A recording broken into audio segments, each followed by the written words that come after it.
guys, and welcome back to my channel, and if you're new, then hello! We are filming in the reptile room once again, and I am really starting to like filming in here. I've got my little witch hat on, it is spooky season once again, and I've also got another update video for you guys. Today I'm going to be updating you guys on how my northern glass frogs are doing, since the silent video that I had made on them was a little popular. I am absolutely in love with these frogs, and I know a lot of people are as well. So I'm feeling a little more chatty today and thought I would actually talk about these frogs a little bit more, show you guys how the micro habitat is doing, and also give you a look at the upgrade that I've done for them. If you like this video, then be sure to give me a thumbs up, leave me a comment down below, and hit that subscribe button if you want to see updates on my pets and videos like this in the future.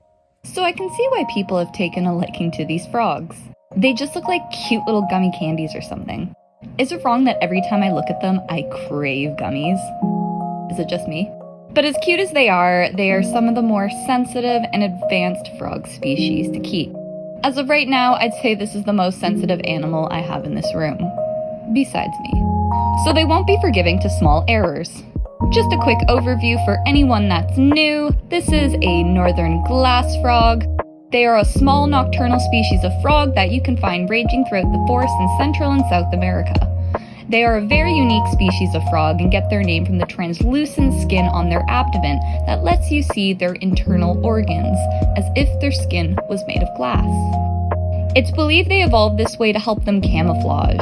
When sitting with its legs tucked in, the silhouette coming through the underside of the leaf is softened. This edge diffusion blends the frog and leaf more smoothly and makes them less obvious to predators.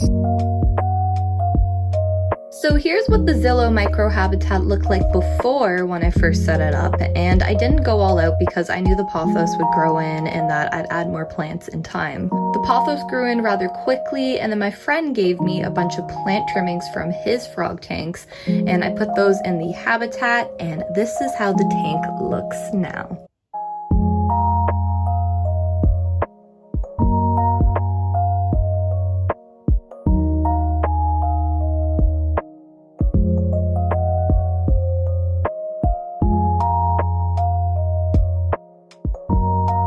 I just did a little trim on the pothos in here so I could give more light to some of the other plants now growing at the bottom. But I'll give you guys a little tour of what we now got in here. So I have two bromeliads in here that I believe I got from a friend of mine. One of them I know is a baby bromeliad from one of the ones in another enclosure that I have. This one is one of my favorites. I believe this is called a pink star. The color really came in when I put a really good plant light on it, and it's one of my favorites in this enclosure. These are some other really nice trimmings that he gave me that are from my frog tank. He gave me such a small trimming and they've grown so much since he gave them to me, and it looks actually really pretty. I would love to get more of this kind of viney type plant for some of my other enclosures.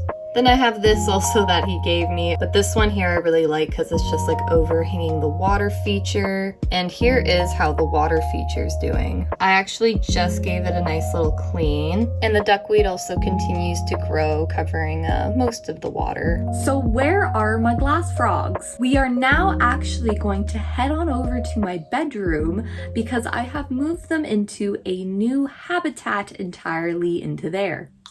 I know you're somewhere out there, somewhere far away.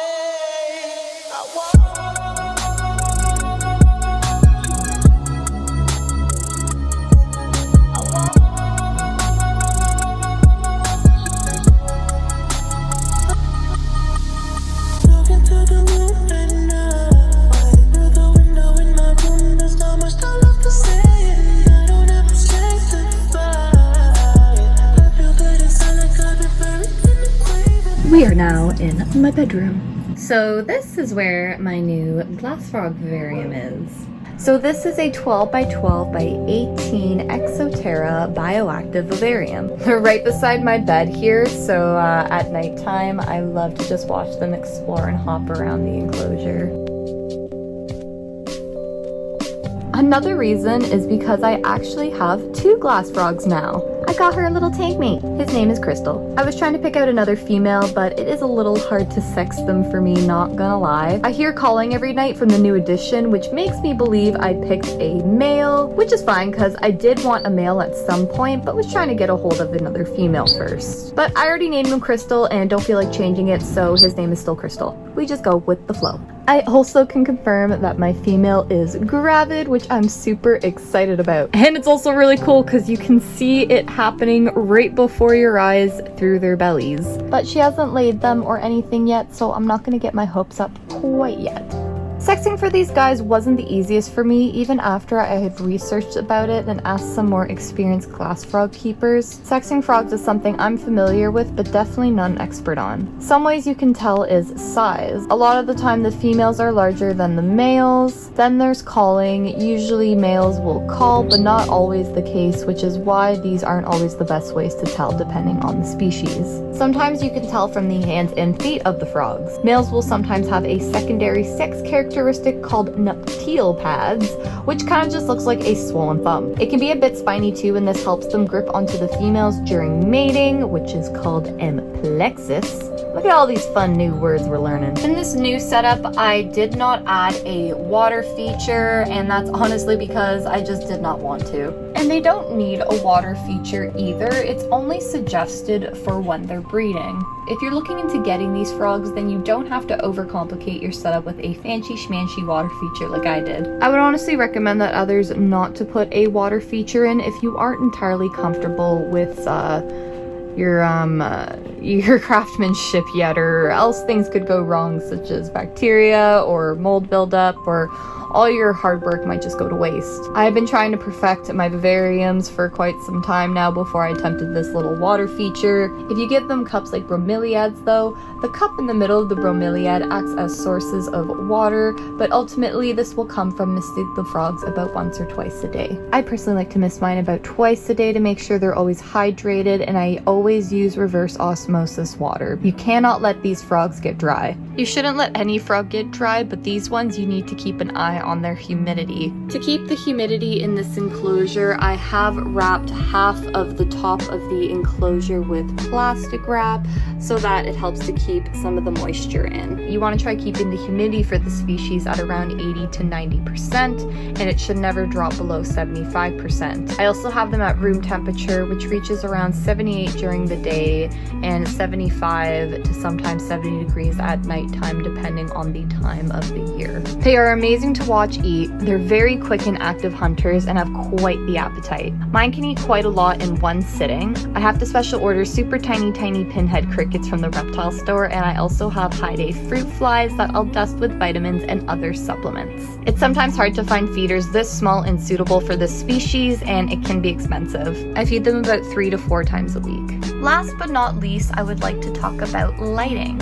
As I mentioned in my last video, I've been slowly investing in getting all my nocturnal reptiles UVB light, so I have a double dome here with 2 nano UVB lights in them, and in the back I have a hood light fixture with a plant LED light in it. I'm trying to get some of the plants that I have in the back of the enclosure here to grow, so that's why I have it placed in the back. I would highly recommend a small 5.0 UVB light for forest dwelling species, as I have noticed a difference in their health and even color since I have started using UVB with them. Alright, so I'll show you around the enclosure a little bit. So here I have 2 big bromeliads that I believe somebody gave me, and these were my first bromeliads and I've been addicted ever since. I am now a huge fan of bromeliads and I want to get them for like a bunch of my enclosures. Then, as I mentioned, I have this tall peperomia plant here.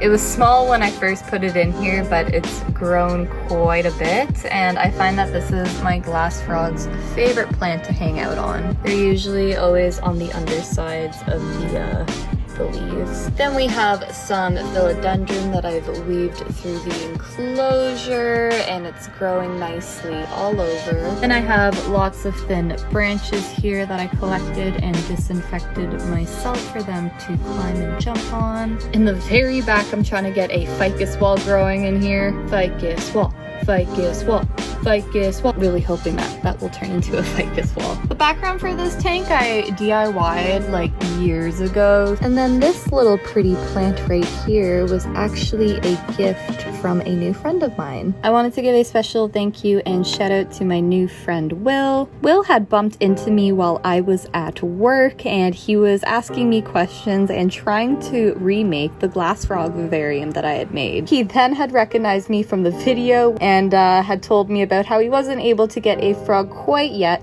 but still wanted to try and remake the vivarium that I did, which I thought was amazing to see such care, thought, and planning. We picked out some plants together for his vivarium, which was really nice to do. Later, he thanked me and gifted me with some plants in return, which was so sweet and thoughtful. So thank you again, Will, so much for watching and helping me grow my plant collection. It was so nice to meet you and glad we could keep in contact. You can check out his Instagram where he posts about some of the cool animal species he likes to keep, which I will link in the description box of this video. Overall, they seem to be doing really well, and both vivariums are turning out better than I had anticipated. Hope everybody enjoyed watching this update video, and don't forget to check out my other social media, which you can find in all my links in the description box of this video. Stay weird, everyone, and I will see you all next time.